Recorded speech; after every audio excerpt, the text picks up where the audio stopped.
Et puis Laurent Vibert, bonjour. Vous êtes PDG de Nitidis, cabinet de conseil en gestion de crise, ancien porte-parole des pompiers de Paris. D'abord, je voudrais qu'on dise un mot avec vous de ce qu'on vient de voir avec Fanny Regnault, de ces personnes qui n'ont plus d'électricité, de ces personnes évacuées. D'ailleurs, on va reposer les chiffres très concrètement. À l'heure où l'on se parle, il y a 666 personnes qui ont été évacuées, 1400 personnes qui sont privées d'électricité.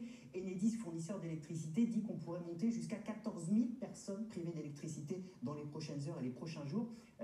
Est-ce que ce sont des situations inéluctables quand il y a des inondations? On ne pourrait pas faire mieux?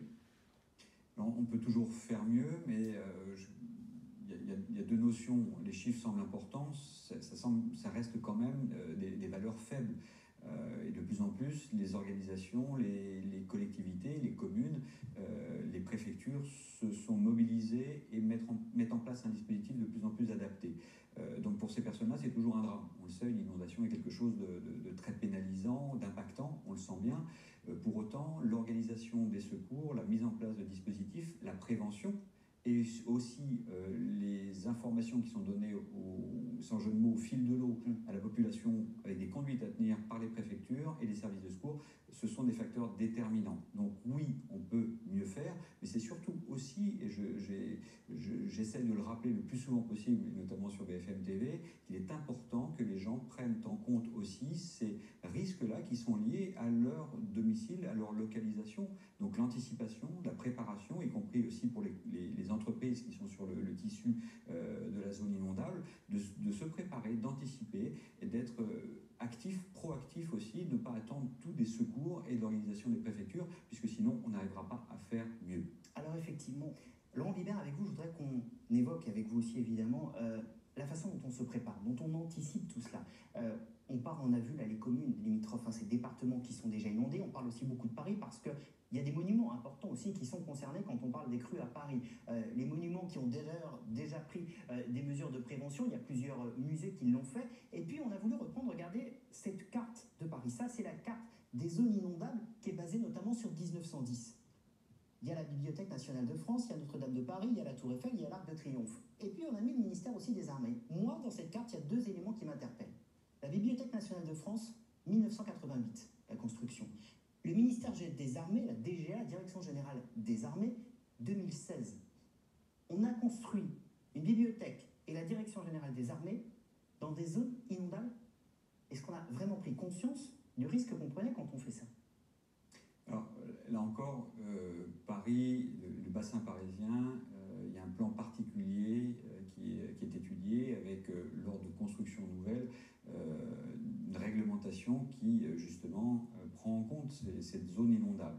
Donc, je ne connais pas les dossiers de construction dans leur intégralité, mais des mesures sont prises, c'est-à-dire qu'il y a des cuvelages, il y a des zones qui sont notamment en sous-sol, qui sont dotées de pompes de relevage, etc. Donc il y a des normes constructives qui sont imposées par la réglementation. Donc on peut espérer que ce soit le cas, mais on ne peut pas vaincre tous les éléments et on ne peut pas non plus s'écarter de tout risque d'inondation.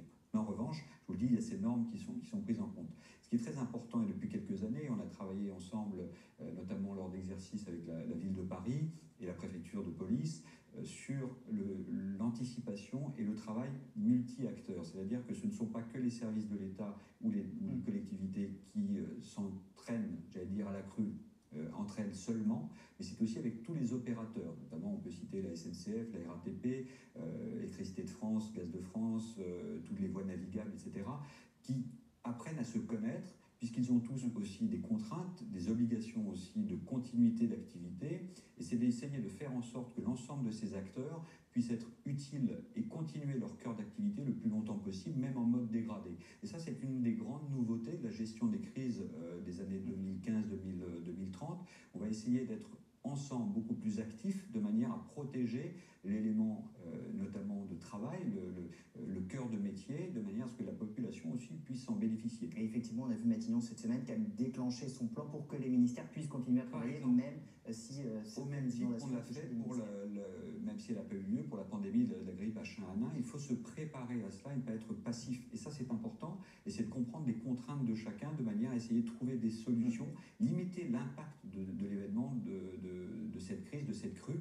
Et ça se fait ensemble. Mais chacun, et même des petites PME, PMI, doivent aussi prendre en compte cette dimension et ne pas attendre que le niveau soit trop élevé pour se dire je ne peux plus rien faire.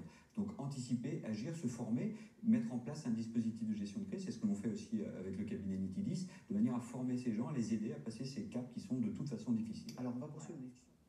Alors là, pareil, je vais laisser le spécialiste s'exprimer. Ce qui est aussi important, et ce que les Français n'anticipent pas souvent, c'est qu'il y a un temps long à la décrue et un temps long à la reprise d'une activité normale. Et si on est sur un format de crue 1910, là aussi ça a été modélisé, on peut s'attendre à des arrêts, par exemple, de lignes de RER ou de métro sur plusieurs mois.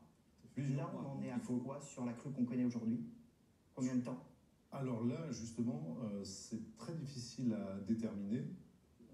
Ça fait un mois, on va dire, les crues d'hiver sur la Seine sont des phénomènes assez longs en général. En 95, ça va durer de l'ordre de 4 mois, même si les niveaux avaient été plus faibles. Tout dépend des prévisions météo et des pluies qu'il va y avoir. Ça, aujourd'hui, on ne sait pas le dire. Tout ce qu'on sait, c'est là, ça va durer encore plusieurs semaines parce qu'il faut vidanger, comme je vous le disais tout à l'heure, toute l'eau qui s'est accumulée sur les 45 000 km² du bassin en amont de Paris. Donc là, il serait bien difficile de dire exactement quand ça va s'arrêter, mais normalement, ça va durer quelques semaines. Juste, ce qui est important, c'est qu'il ne pleuve pas dans les semaines qui viennent, parce que nous, non seulement les lacs sont pleins, mais on ne peut pas les vidanger dans les jours qui viennent, parce que sinon, on contribuerait à maintenir les niveaux hauts. On a bien compris, on est loin d'être... On ne peut pas se faire peur, mais bon... Mais la situation est loin d'être réglée. Il faut rester vigilant, en tout cas, ça c'est sûr. Merci beaucoup Frédéric Gache, merci Laurent Vibert d'être venu décrypter avec nous la situation et évidemment